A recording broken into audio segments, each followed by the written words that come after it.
notion of justice or such equal expression was then their continuance for this long period in time in the seats that they were occupying hitherto, contrary to the interests of justice or to the administration of justice or the interests of the country. Because if you're looking at somebody who's had 15 years as a judge, and at the 13th year you're transferring him somewhere, which means what? That for 13 years you did with somebody who you did not recognize or you allowed him to be a bad judge. Now, if we start our discussion even from the premise that the powers that be given to us, we are in an extremely precarious scenario. Now, what do I do with the mic?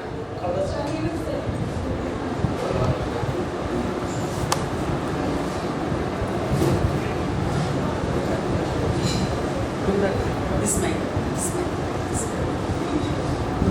Ravi, pull that closer to yourself.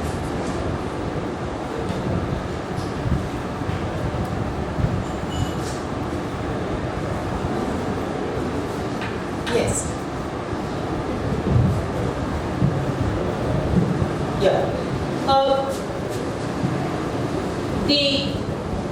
Very often, and especially sometime in 1975, which was very often seen as a watershed in the history of our country when Shrimati Indira Gandhi brought in the emergence, there was a very clear conflict or power conflict interest between the judiciary on the one hand and the executive on the other. Not new. Even in the 50s, when Pandit Jawaharlal Nehru was the Prime Minister of the country, there were certain attempts by Pandit Ji to ensure that the Chief Justice was somebody who was more amenable to the thought process of the party in power there. But he had the class, and he was a sure liberal who believed that notwithstanding his opinion, there were larger interests in light of which he was willing to make his compromises and ensure that the system remained pure and it wasn't corrupted by personal opinions, likes and dislikes. Fast forward 1975, Circa Indira Gandhi, and we know how she transferred senior judges. One of the first transfers was Justice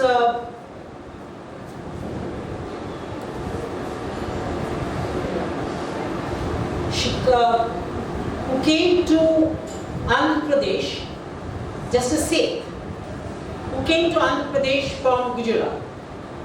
We had two judges of our High Court, Justice P. Kundaya and Justice O. Chinnapareddy, who were transferred from here to Punjab and Haryana. This happened in 1975, so this whole theory that I will tell you what I can do with you, I have the stick in my hand theory is not new to our polity. What, however, today is extremely dangerous is two aspects.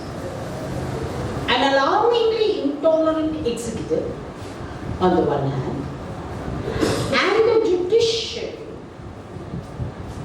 which has its own politics that it is playing today. Now this is extremely dangerous.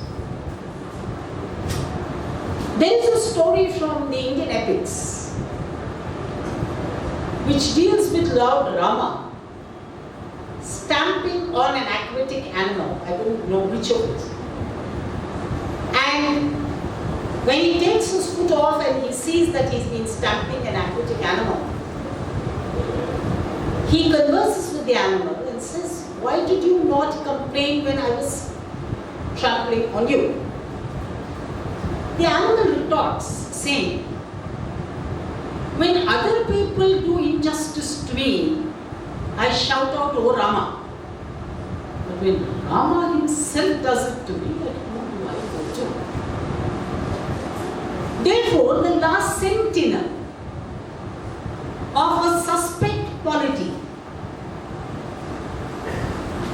Indian judiciary.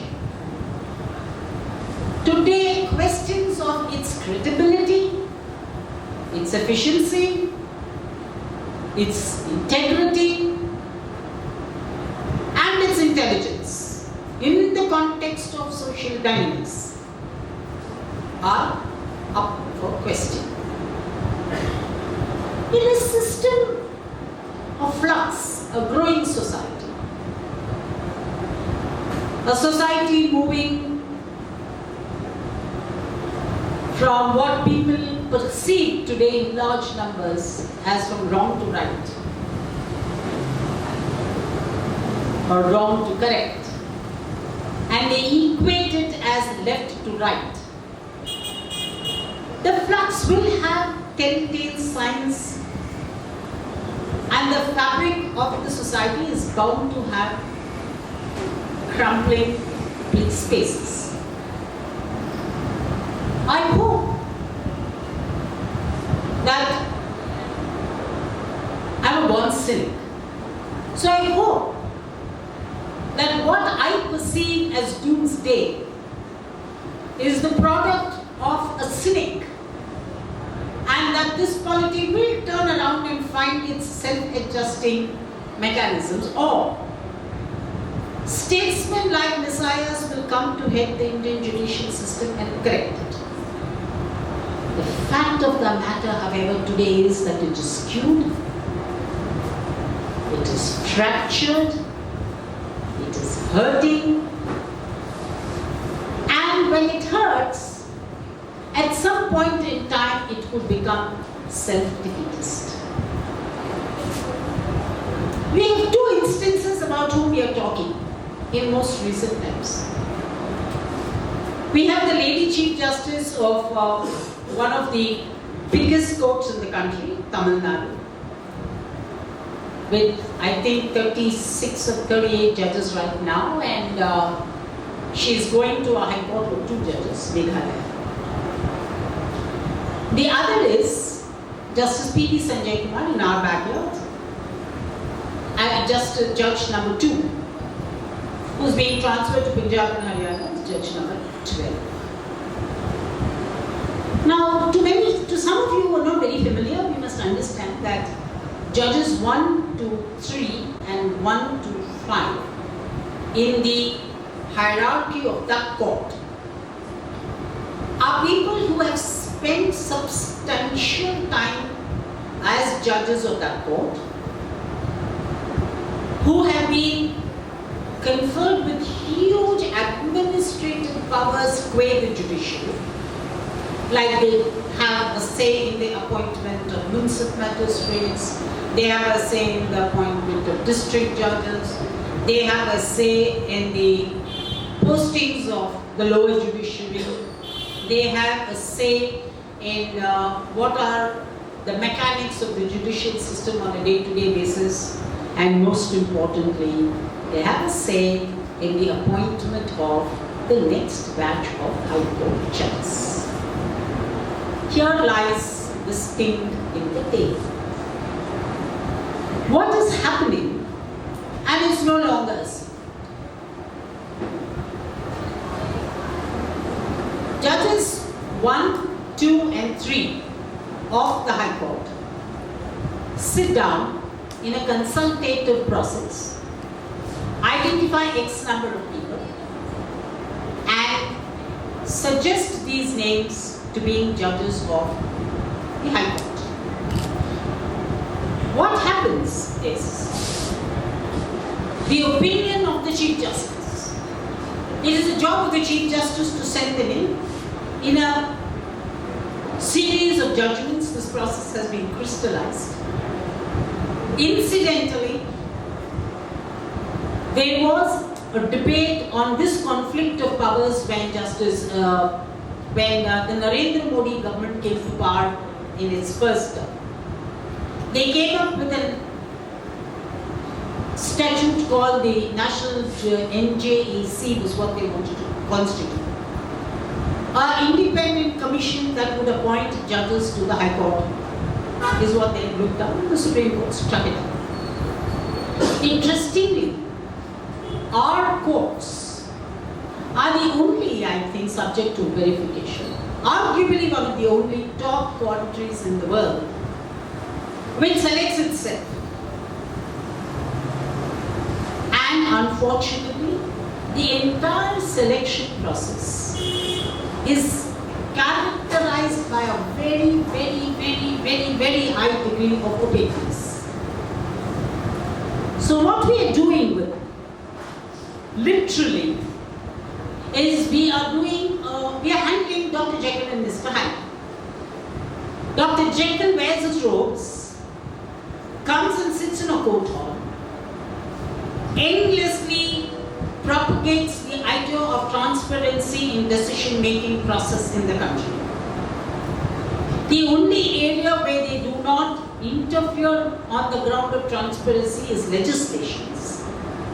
Everywhere else where they find in a file, day in and night out, if they find a file where an executive decision is not backed up by transparent reasoning, they use the whip.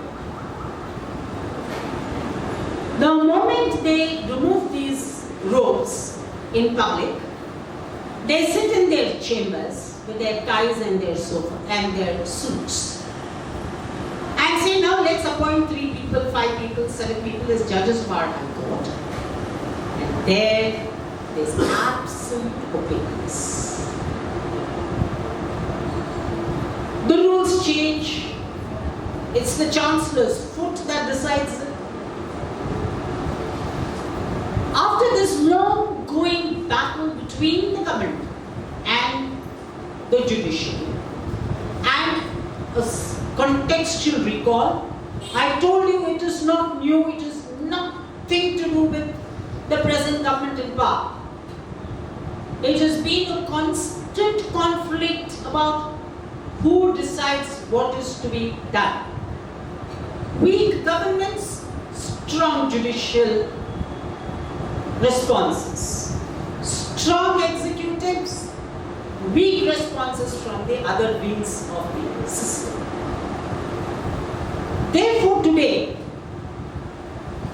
when I am talking about the alarm bells, when I am talking about what is creeping in, I am not so much concerned with the conflict raging or the volcanic conflict between the executive and the judiciary vis-a-vis how the polity must run in this country. I would like to believe, and this is a quote that I get, or this is an opinion that I get and I'm echoing, from one of the most respectable judges that our High Court had. He said, Ravi, independent of how good or how bad our politicians are, understand, it's only the politician in this country is one who goes for a quinquennial report from the people of the country. At least once in 5 years he goes there. What he does, how he gets a positive progress report, does he get a negative, is the system proper, all those are other questions. He at least has that fig leaf of a requirement of having to go to the people and say, please, I'm the best guy. Nobody else wielding power in this country does that. So there is some amount of political sense in assuming that power, however tailored, limited, etc., rests larger in the hands of the political group than with those who are not answered. We have the instance of a judge who was a very senior judge who was moved suddenly from Gujarat to Karnataka. We have another example of a judge who was moved from Andhra Pradesh to Kerala. Now interesting, in both these cases, The judge was a part of the collegium. And look at the story, how it works. The collegium decides, and we talk about independent judiciary, okay? This independent collegium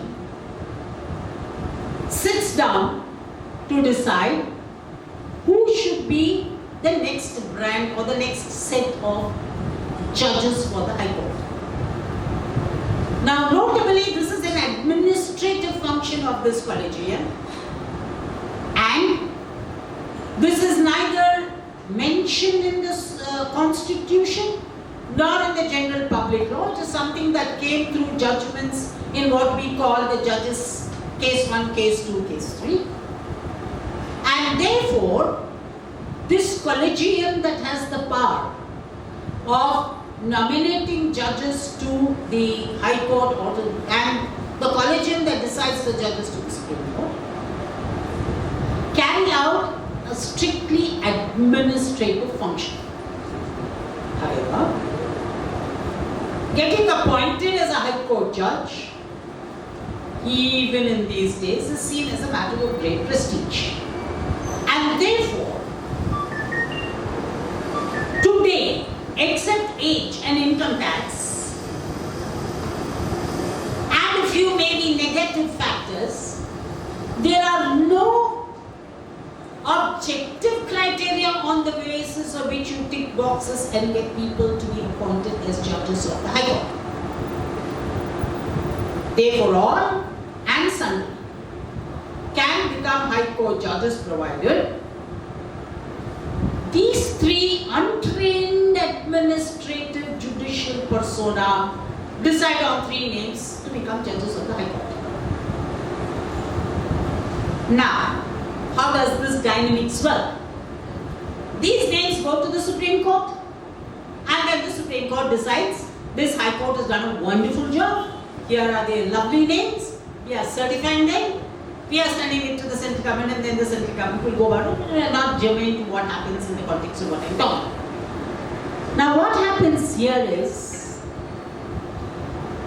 this quasi-administratively judicial body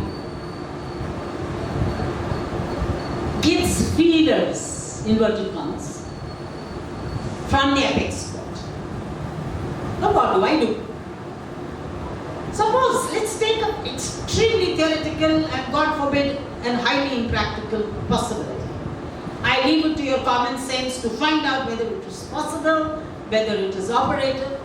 I leave that completely to wild imaginations of all who are in the know or who are not in the know of men and matters.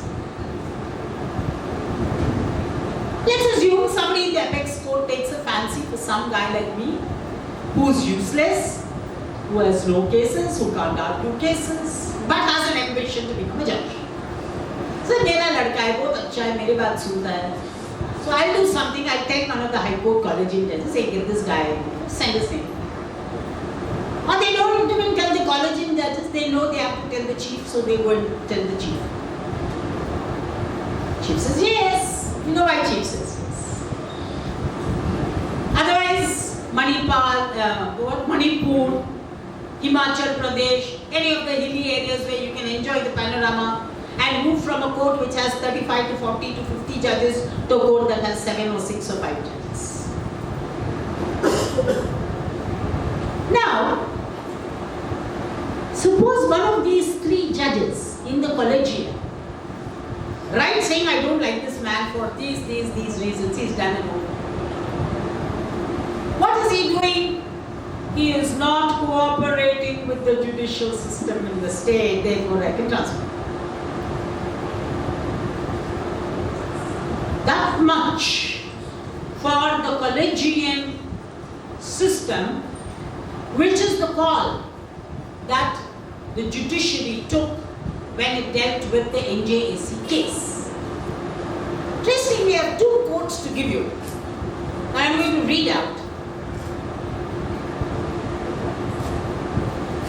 Justice Krishna here. The real Daniel who came to judgment says in The first case of judges transfer when Justice Sept was transferred from Punjab and Haryana, from Gujarat to Andhra Pradesh during the dark days of 1975, the emergency. Very interestingly in that case, he was transferred in keeping with his high office. He did not go on leave, he did not disappear, he did not say I have not given charge to the next man. He came and took charge in Andhra Pradesh as a puny judge. And one of the arguments raised before the High Court in Punjab, in Gujarat was the writ has become infra just because he's got enjoyment. And not surprisingly at all, the Gujarat High Court dismissed his writ petition. By the time the petition came up before the Supreme Court, India 1977 happened. Morarji Desai became the Prime Minister. The first thing that new governments do is cleanse. They don't start working. Their first step in our country's political dynamics is, my first agenda is to keep digging out everything that the earlier government do, I must undo.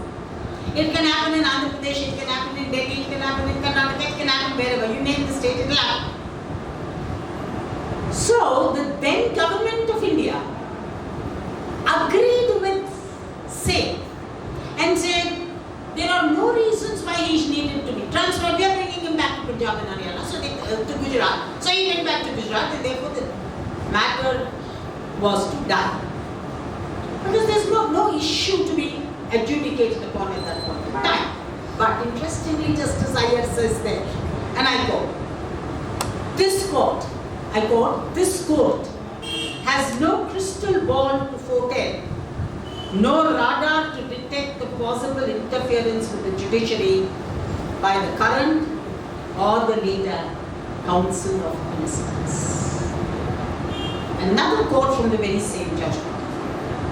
Having envisaged that the judiciary, which ought to act as a bastion of the rights of freedom of the people, must be immune from the influence and interference of the executive, the Constituent Assembly gave to that concept a concrete form of making various provisions to secure and safeguard the independence of the judiciary. The nature of the judicial process is such that under coercive winds, the flame of justice flickers, faints, and fades. The still sural voice is smoothened by subjective fabulations and anxieties, and, if coerced, trembles to objectify law and justice. The true judge is one whose soul is beyond purchase by threat or temptation, popularity or prospects. To float with the tide, to counter the counterfeit current is uneasy, and yet judge must be ready for it if needed. By habit and training, by the open process of adversarial hearing or ordinary obligation for written reasoning, by the moral fiber of his peers and elevating traditions of his profession, the judge develops a stream of tendency to function without fear or favor, affection or ill will, taking care, of course, to outgrow his prejudices and weaknesses, to read the internal verities and enduring values, and to project and promote the economic, political, and social philosophy of the Constitution, to uphold which his oath enjoins him. But it is a sense to treat the person who wears the robes as human, with failings and falterings and affected by the total push and pressure of the cosmos.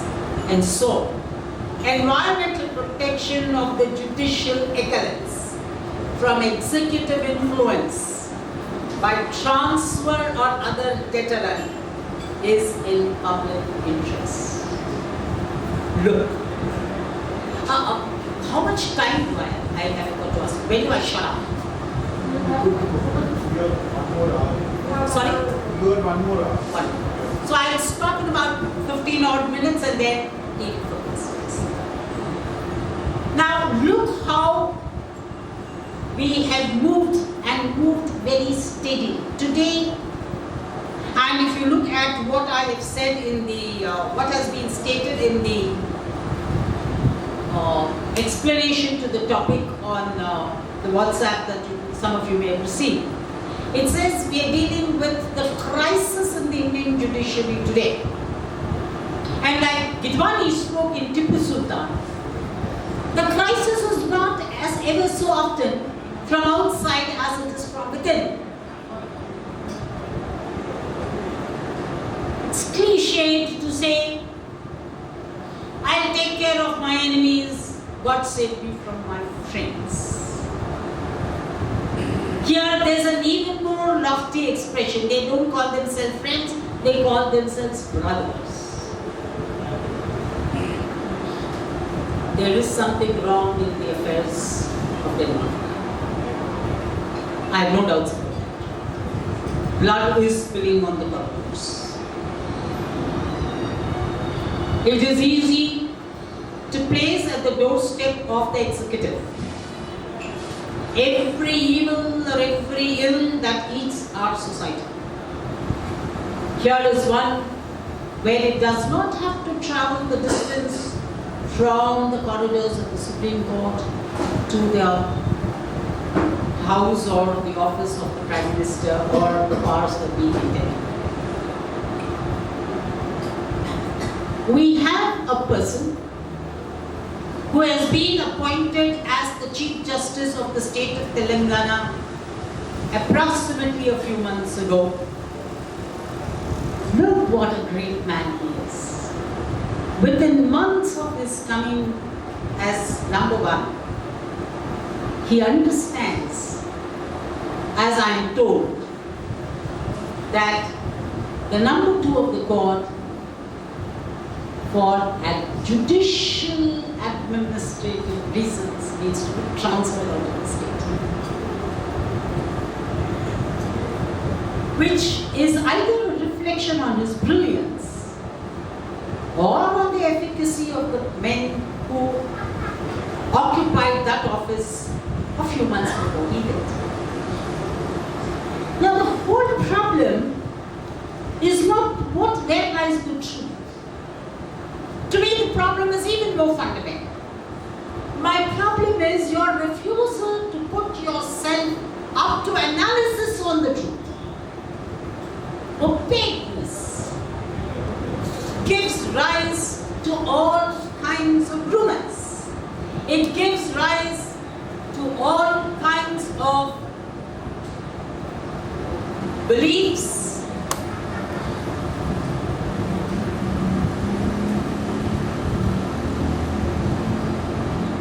half-truths, and creates a whole scenario of disbelief and therefore by implication disrespect. After all, there are very few human adult actions which in civilized societies we still do with doors closed and lights off. I believe transfer of judges is not one such. The opaqueness of the collegium is the heartbreak of every victim of it across various trades. It could be the judges who get transferred. It could be lawyers who have ambitions and the wherewithal to become judges but don't. Or a clientele who suffer those judges who do not have the wherewithal, judicially, constitutionally speaking, but practically they have that wherewithal that make them judges. This carries a huge baggage of inefficiency, and there is absolutely no discussion about it because their lordships have taken that title more seriously than the Indian Constitution, by design or accident, sought to give to them. That the President of India can transfer a judge is beyond debate. It is provided under the Constitution, Article 222A. Initially, there was a debate on consultation. Then it was decided that there will be consultation, but the consultation will be, the final opinion on such consultation will be the Chief Justice of India. And how does the Chief Justice of India do it? He does it with his collegium. And what does the collegium do? We do. So there is only darkness as you take 4 steps into any of the tunnels. There's a roadblock. And we live in a system that constantly, and I'm saying this at the cost of repetition because I want you to understand the level of judicial doublespeak we have. We expect the executive to have transparency. But when I carry out executive functions in my judicial capacity, I don't need to have transparency. What in the Constitution empowers this collegium of 3 men, the neo-Mughal Darbar under our Constitution? That ultimate, unaccountable, non-negotiable, non-discussionable power to deal with co-functionaries of the system. Very interestingly, we must also note that in India, all district courts and all courts under the High Court function under the supervisory jurisdiction of the High Court, namely, that if they act outside their powers, they stand to correction by a power under the Constitution, Article 227 of the Constitution of India. Many constitutional provisions of the executive, the legislature and the judiciary are mutatis mutandis. Whatever the centre has, the state has. Powers of the Supreme Court judges are equivalent to the powers of the High Court judges. What the Prime Minister can do, the Chief Minister can do. What the President can do, what the Governor can do. Except for some minor logistic differences. There is no power in the Constitution which empowers supervisory jurisdiction over the functions of the High Court by the Supreme Court. There is no such power. In spite of it, the Supreme Court arrogates to itself and says, I know in this High Court, transferring this man from here to that place is for the good of administration of justice. Wherefrom,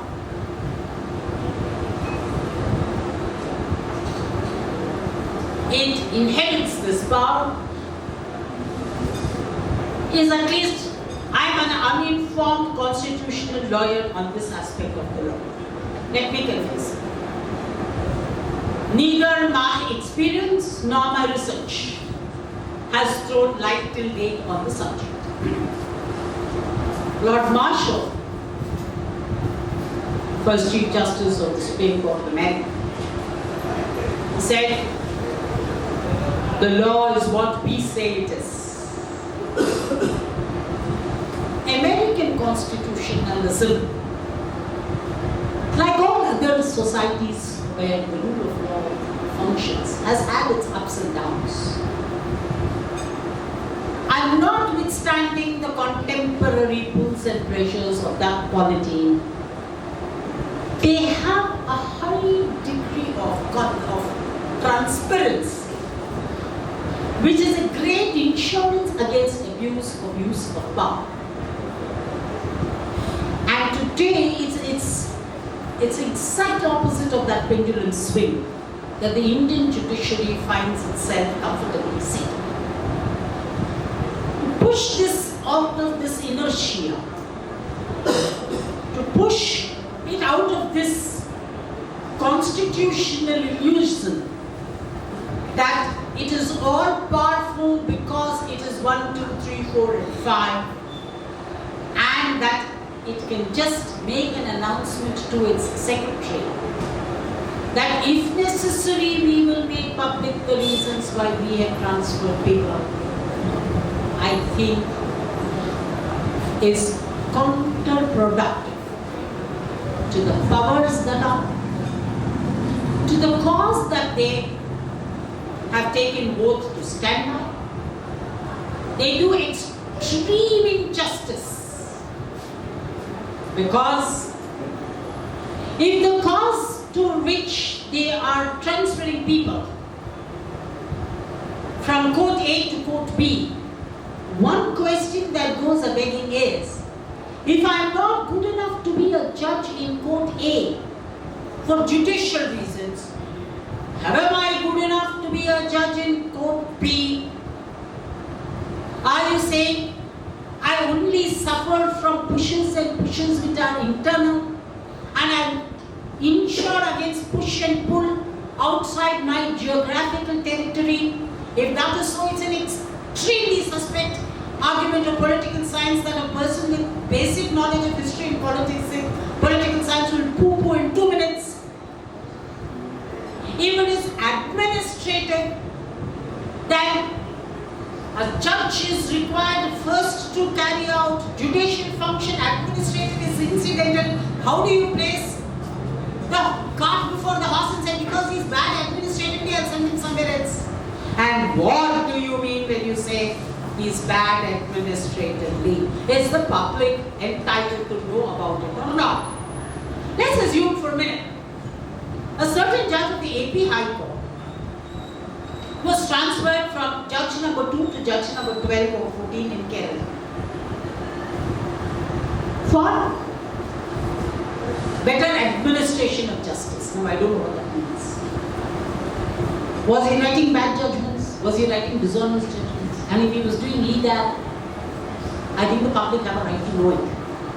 You who have sworn by the Constitution that you will uphold it at all points in time and shall act without fear or favor, by hiding this material from the public, are you not acting either by fear on the credibility of the system that you serve, or favor the man who has been serving alongside you in the system? Are you not being dishonest to your constitution? If it is administrative, what administrative qualification do you have? Are you an MBA? Have you done a course in management? You are a manager of the court strictly by virtue of the fact that you are the senior most who became the Chief Justice and came as a Chief Justice of the court. Does your difference of opinion on any matter with judges 2 and 3, because it is only on your report that judges get transferred because these people are not even heard? How does this system work? It happens on and off. Understand? Very often these judges resign. We've had Patel resign, we've had the latest Chief Justice resign. I am for the present giving the benefit of doubt to the Supreme Court of India. And I'm saying such good judges, such an honest collegiate, they have so much of faith in the country. Why are they taking flag for these black sheep? Why are you hiding what they have done? Let us know, so that we don't sympathize with them when they say, "Hurrah, collegiate."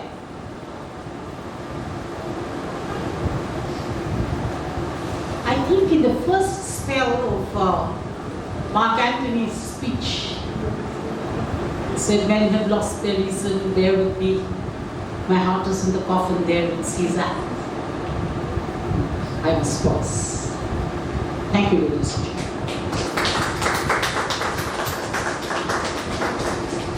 Questions?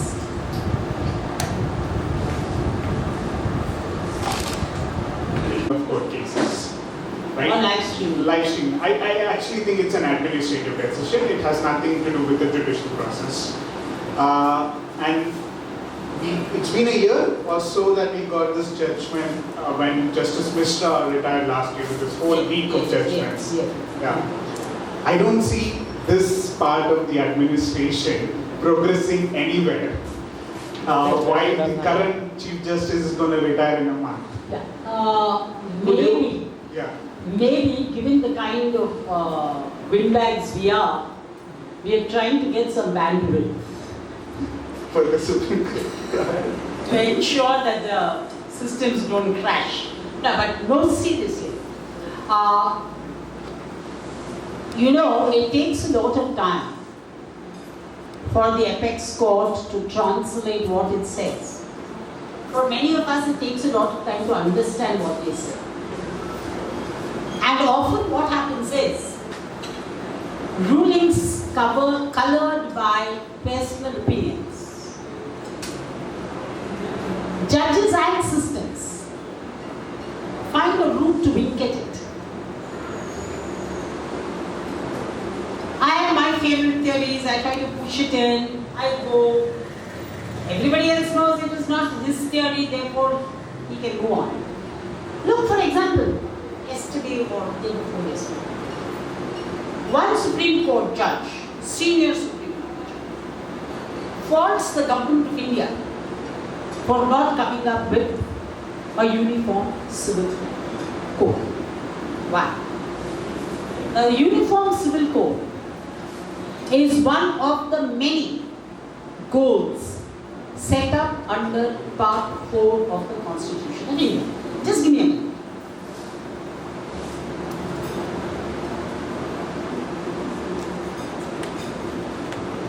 Which include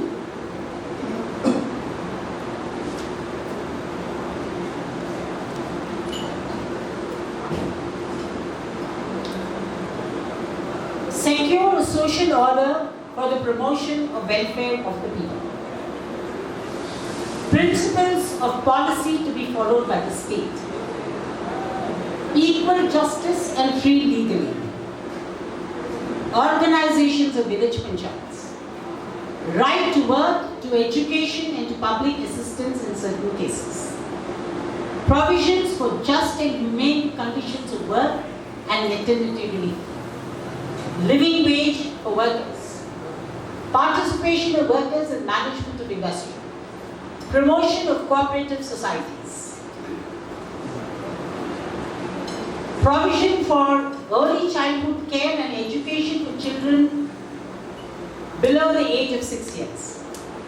Promotion of educational and economic interests of scheduled castes, scheduled tribes and other weaker sections.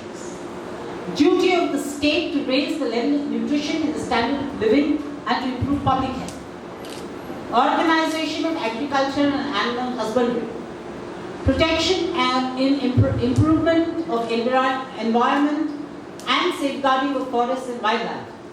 Protection of monuments and places and objects of national importance. Separation of judiciary from the executive. Promotion of international peace and security. Along with this is uniform civil code for the citizens. So from Article 37 to Article 51, do your math, some 14, 15 articles, have various provisions that the Indian government should work. Why did the court not ask questions of the other, and why did he ask only about this?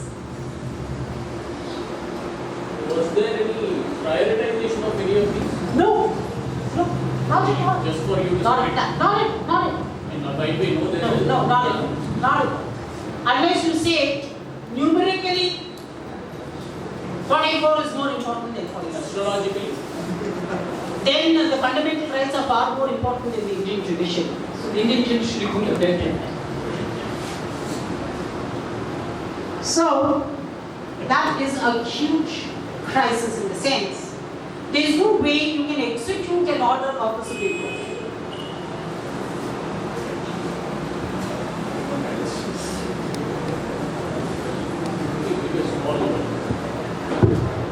Well, knowing Ravi for some time now, the difficulty with attending Ravi's, programs or when he speaks is he leaves absolutely very little scope to answer any question. He can process everybody's opinion quite innocently. Is that a compliment? I don't play left-hand serves very No. easily. You always have been playing front foot and you've done it very, very well. Nothing well left at all. Okay. So, while we'll come, maybe a few other people can also hear their opinion. I would maybe start with only concurrence is left. There is nothing much left as such. The least I could, do a précis of what he has said is the conditions in which we have seen the judiciary endure itself to a certain extent. Yes, there are a lot of judicial officers who have been enduring this weather for some time now. While we say that, I think one aspect which you, I think, would have overseen, maybe may not touch upon, is what happened in the Allahabad High Court with one of the judges opening up to the Pandora's box of what happens in terms of judicial corruption. And his verdict was completely struck down by his own Bihar, was it? Yeah. It's Bihar, okay. Stand corrected. Bihar judge and his so-called brother in the court did what they do very, very well. While we are talking about all of this, I'll come back again as the mic goes around. I'm sure I would want to talk again. Since we are obliged nowadays to only talk about the boisterous publicity that people would want us to only talk about, the discourse is already defined. So I might as well take a clue and say, judiciary, at the risk of being on the fine line of getting into the contempt, still I would do that. That's okay. Ravi is here to take care of me. I'm saying at the risk of going to the wrong side of contempt of court, I would still go out and do that. Ravi is here in case something happens. It is like our Chandrayaan going with escape velocity without knowing where it's going. And my worry is recovering back without orbiter is going to be very, very difficult. That is the situation, especially about a few aspects that we have touched upon. Yes. It's gone with escape velocity, and the worry is, are we going to even find where it's going to land itself? Is a real big concern. Now, I was a beneficiary of justice in our courts. I had great hope. I still continue to have a great deal of hope, with the only hope that with this amount of wrong that's going on, at some point in time, sane voices will speak like we are doing right now. Justice by itself, like he said, maybe a Messiah is going to come down and sit at the helm and maybe go do some amount of real serious course correction to the benefit of 1.3 billion Indians who are looking at the entire system with a great deal of hope. And this is one system which was getting... So now let me deal with this Bihar story. Oh yes, I'm looking forward. What happens is, judicial pronouncements do good if they're not maverick. Now, if a judge of a high court suddenly believes he's Joan of Arc, then the system will crumble. Systemically, if you find in your house that there's a vastu problem, correct the vastu. Don't bring down the house. Now, understand that this judge, when he makes this pronouncement, is not supporting this view of his with any facts and figures. I can do that because I'm standing in public and facts and figures are a matter of poor public speaking. But I'm socially responsible to back up each and every sentence that I said, and I'm on camera and video so that you can come back to me and say, Ravi, you said this, I'm answering. But when you put it in writing and say, all my brothers are corrupt, I think it's maverick, and the system does need to immediately correct it and put something else in place. Now, Bihar mein wo judiciary bhi band ho gayi, so just imagine what will happen, right? So, lender of last resort, lender of poor resort, but lender nonetheless, and therefore they will. And that hope that you spoke of is what the Supreme Court said in 1970s. It said, total push and pressures of the cosmos. And so, environmental protection of the judicial excellence from executive influences, what I just spoke of. Today I am not talking about executive protection. I am talking about my next chamber protection.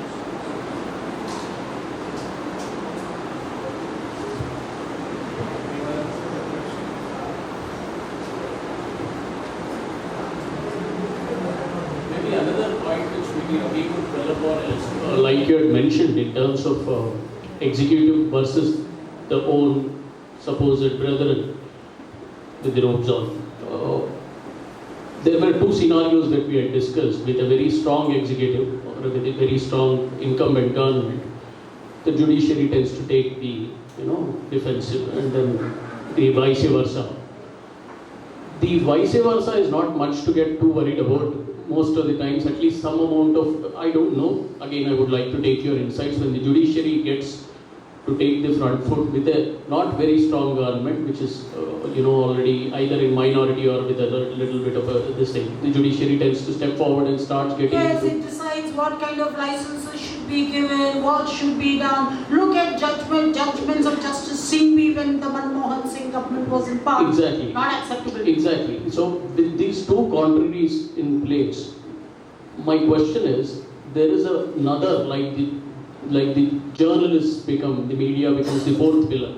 In the judicial system, the bar also does have a voice. I don't know to what extent. I'm really keen to understand what does the bar do in They this. have a paid voice. Okay. And you wouldn't want to elaborate? I thought it was elaborate enough.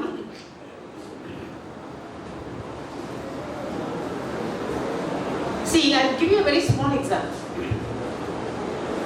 I keep sending posts to my lawyer friends for discussions anywhere, everywhere. They are so busy upholding the legal system. They are such committed professionals that they don't have time for these small little things. There lies the success. There lies the story. You have elaborated.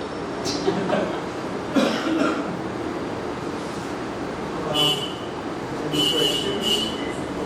Okay, I have one last question for you then. So while we did speak of the non-transparency in administrative issues at multiple levels, with respect to collegium, as a petitioner who has filed multiple petitions in various courts, what I find further non-transparent is how are these cases listed, right? The listing of cases, which is one of the issues that the four judges at the helm of Justice Chalmeshwar came out and opposed, including our current CGI Justice Gogoi, right? So we don't have an answer to that. All I know is that Justice Gogoi is working on it. They have a think tank inside the Supreme Court which is deciding it. But I do have some leaks here and there. Like we do have an e-court system and the National Judicial Grid where they're trying to use technology to bring some order or some sort of algorithm or some functionality that each case gets listed in a particular manner. See, I'll answer. There are two things. A system, the fulcrum of a system which is human, the liver must have a few free joints to function. However, then it is hygienic for a system to have objective criteria for every aspect of work. For example, one settled principle is criminal cases get priority over civil cases. Accepted for now 70 years. Now, a man who's paying his taxes can stand around and say, what the hell, why should a guy has been accused of a crime which means this prima facie some view that he's an offender. I'm a taxpayer, I'm got into genuine civil litigation with somebody. Why should he get a preference over me under the name of liberty? Merely because he's in jail because he's committed an offense and a judgment has said so. Notwithstanding these nuanced debates, habeas corpus gets a preference. Personal liberties matters and therefore as a corollary to this, criminal appeals and petitions get a priority. Then student education matters get a priority because of the time gap of their survival period. These are unwritten, they get. Then cases like demolition get priority. Service matters are placed in the back burner. I am sure there are these very raw criteria. Yes, the need with the alarming increase in numbers, there is a need to put in more objective criteria. One criteria that some judges blindly follow is number. If you are a case which is 20 years before then today, then automatically whether today's case is important or not, I will take that case up. So today if I am shouting that some river is getting completely polluted, a judge is entitled to say, I don't know if it's getting polluted today, but here is this pensioner who hasn't got pension 30 years ago, so I'll get that. So it also is the rule of the thumb somewhere. Now should the rule, and also the Chief Justice of every court is the master of the rules. I'm telling you, I went to the Madurai High Court one day. A friend of mine was a judge of that court, a classmate. I may not even call her a friend. I knew her very well. We did law together for years. She did about 200 plus quash and bail petitions that day. I am told that there was a judge in the Bangalore High Court, and I know this because one of my cases were pending there, and it was not reaching, so I would ask the advocate on record, kya ho raha hai, kya ho raha hai? Says the judge hears 12 cases per day. Now I don't know what the Supreme Court is doing with the better administration of justice with these people. That's how it is. Either I was lucid or I was bored. I don't know, I told you what. I know. I know what you told me, I know which conclusion to draw. No, but I have a problem here.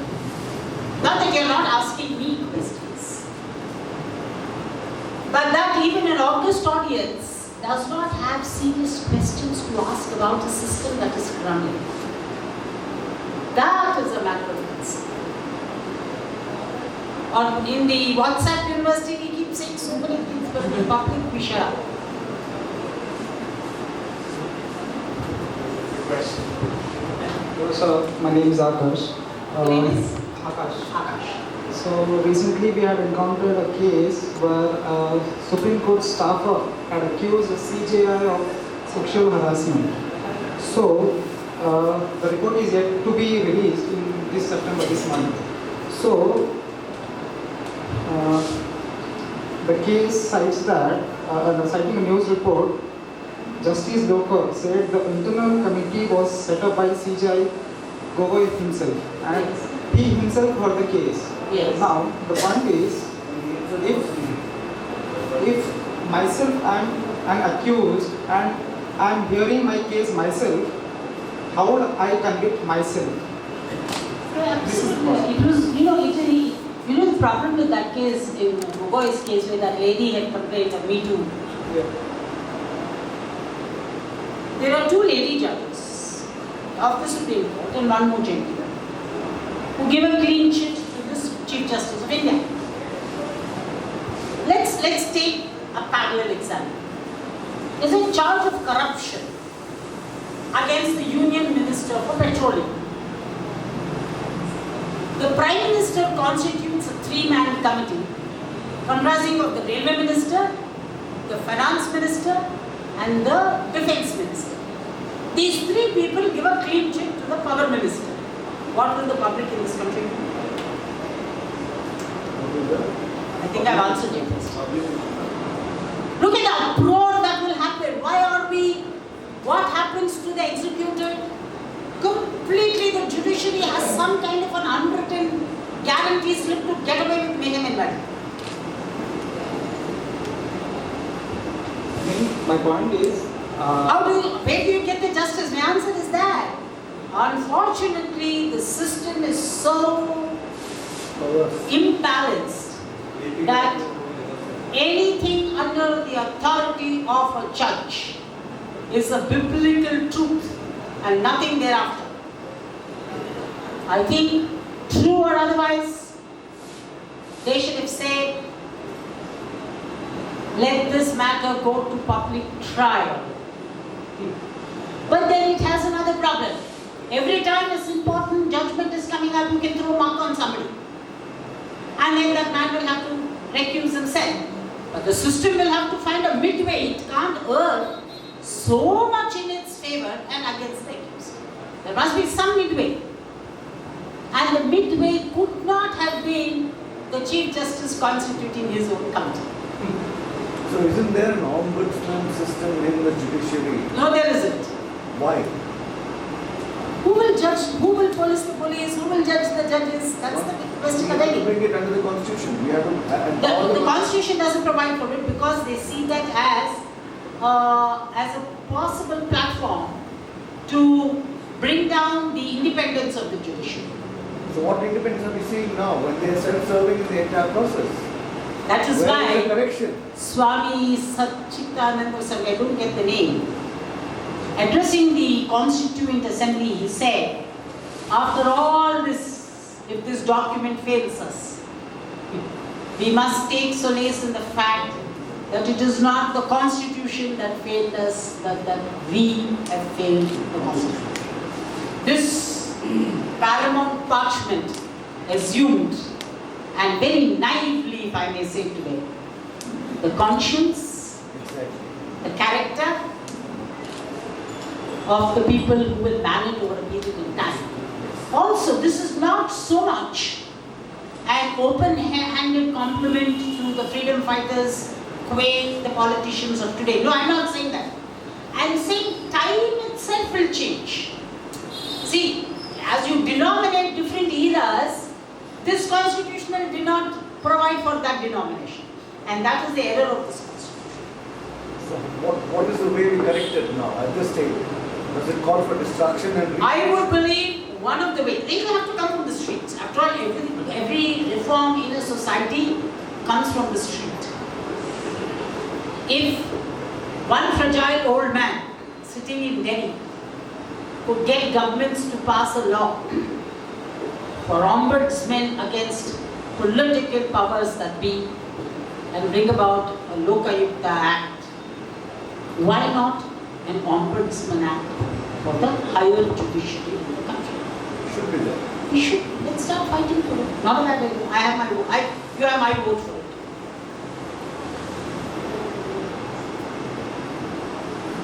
There was a time when all the four wise men were out. That wasn't too long ago. One of the wise men is showing his wisdom now. That's the question. That was the question. Where is the wisdom?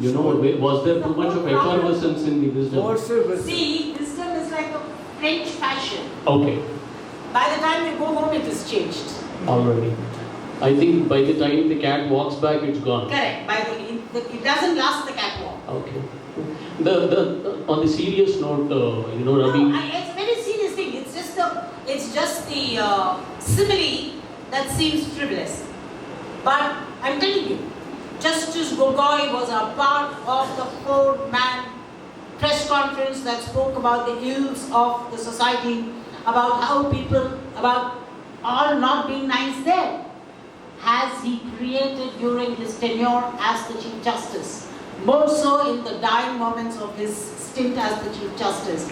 Is he not leaving more questions than answers? Exactly, and being in the helm of the apex court Correct. is not He's even. leaving more questions than answers. I wanted to check with you, in layman terms, let's say any of us here or people who may listen to what we are talking later through the video, can we not file bills regarding any of these issues? Will they be even looked at? Will the registrar who lists them, will it die there? What has the president's been, in these matters? Justice Iyer in 70 said, I don't have a crystal ball nor a radar to see what. No, Justice Iyer did not have one, but as an officer of the court. Iyer was one of the biggest Yes, protagonists yes. of bill.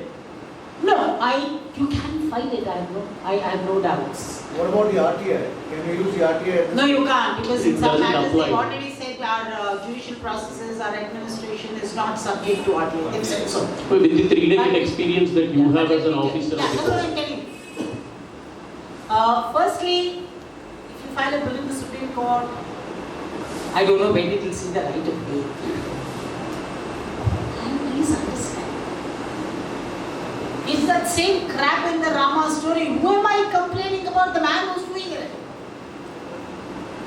These probably the answer is at intellectual seminars and symposia, we start talking about it, start recording our intellectual concern about it, so that we don't see it as, and I also don't see it as so much as an opposition to men as it is a concern about matters. Today what I am talking about is not about Gogol. It's not about Sanjay. It's neither about Sanjay Kumar nor about Sanjay Mehta.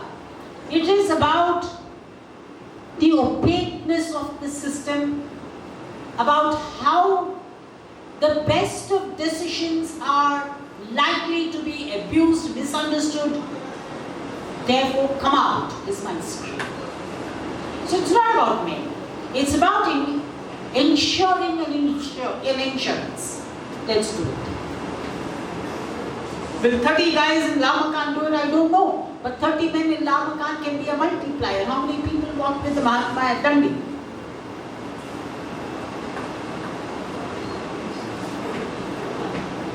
Okay, one last question before we stop it for tonight. What about the Kashmir case? How do we break that? Through the judiciary? Oh, very interesting question. Let me tell you now. If I See may- where we reached. Sorry. Huh? Because you mentioned Kashmir, if I may add to the question on the state of habeas corpus and how the court has become Exactly. almost shut it down. Are we actually in the era of emergency? Or at least from a judicial emergency See, let me point tell of you 2-3 things. I'll have to define my premise before I respond.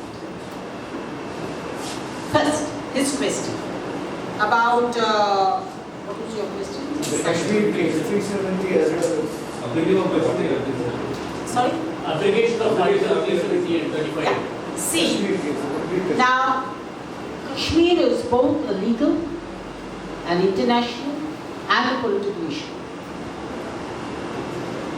There are multiple schools of thought on whether J&K should be completely a part of India or not. For the purposes of the present argument, I am with them. For the purposes of the present argument, I will assume that J&K is an integral part of India, and I will eschew a discussion on the international facet of the matter. I'll eschew it. Look what happens after 370 was removed. A writ petition is filed in the Supreme Court, in the Jammu and Kashmir High Court. It gets dismissed. But understand, how does it get dismissed? It's an issue that calls for a debate. You may have a very, very definite view to say it is justified, it is right, it is time we did it, it is time we find, let a loud and clear message go to the world. That this is this. No, it was listed and dismissed last week. Or the Jammu and Kashmir High Court could have said, I don't know if they've said so, that we are not entertaining this because this very same issue is before they are fixed. If they've said so, then maybe there is. But a simpliciter dismissal of a writ petition in the Kashmir High Court stinks to high heavens.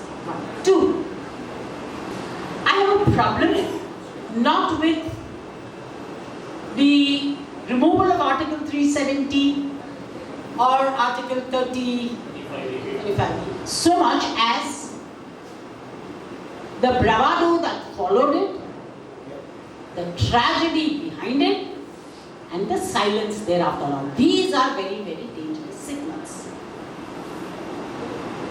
You know, we have this bogey in this country, security.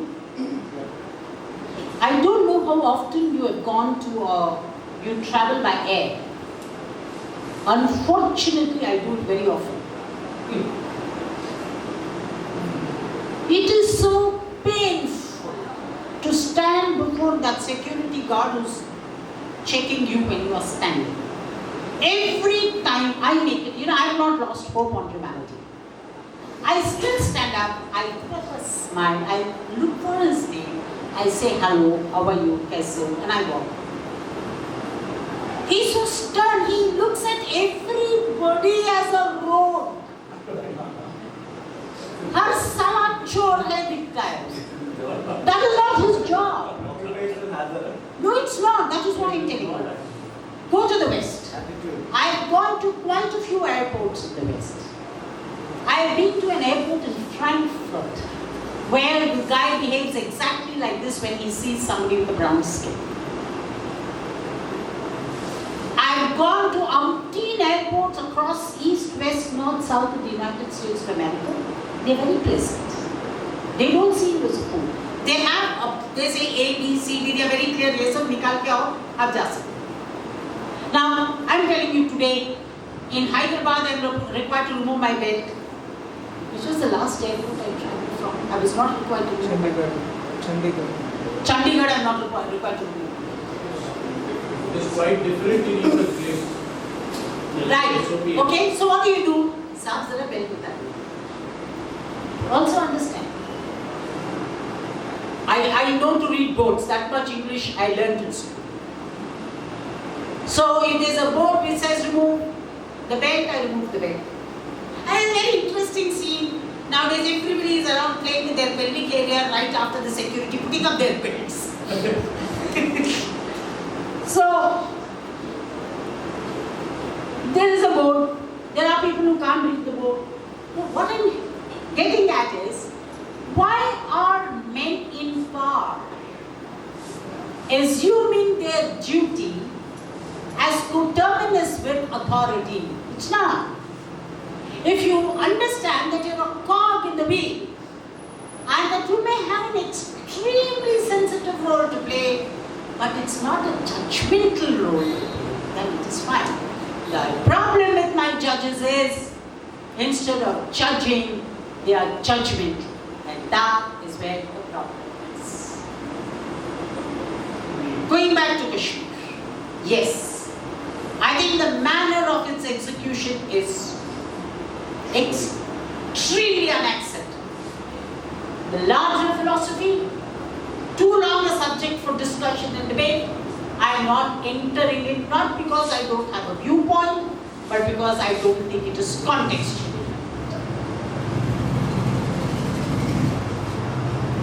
Yeah? Thanks all, and before I sign off, may I request all of you, I am also a part of Makaan, so please help the cause of Makaan as much as you can by coming and participating. Thank you very much.